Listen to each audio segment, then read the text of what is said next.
اللہ رب العالمین جسم سے پاک ہے، یعنی رب تبارک و تعالی یہ جیسے ایک انسان کا وجود ہے، جسم ہے، اب اس میں آنکھیں بھی ہیں، اس میں ہاتھ بھی ہے، کان بھی ہیں اور زبان بھی ہے، یہ سب کچھ ہے۔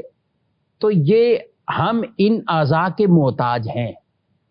رب تبارک و تعالی اعضاء کا محتاج نہیں، اور وہ جسم سے پاک ہے۔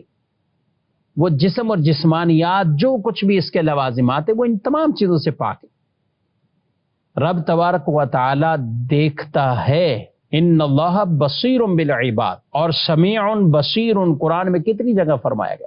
اللہ سنتا ہے، اللہ دیکھتا ہے، لیکن اللہ رب العالمین وہ دیکھنے اور سننے میں کان اور آنکھ کا محتاج نہیں۔ رب تعالیٰ ان سے پاک ہے، رب تعالیٰ ان سے پاک ہے، اور کیونکہ یہ اعضاء ہیں، یہ اعضاء ہیں تو اللہ ان چیزوں سے پاک ہے۔ وہ سنتا ہے مگر کان سے پاک ہے، وہ دیکھتا ہے مگر آنکھ سے پاک ہے۔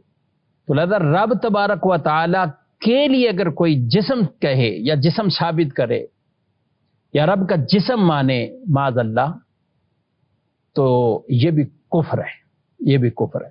بعض آیات مبارکہ یا احادیث طیبہ جن کے اندر اس طرح کے کچھ کلمات ہیں کہ جس سے بظاہر آدمی یہ والا مفہوم نکالے، یعنی جیسے ید اللہ فوق ایدیہم، کہ ان کے ہاتھوں پر اللہ کا ہاتھ، ید اللہ، ید من ہاتھ، تو یہاں مراد وہ ہاتھ نہیں، دست قدرت ہے۔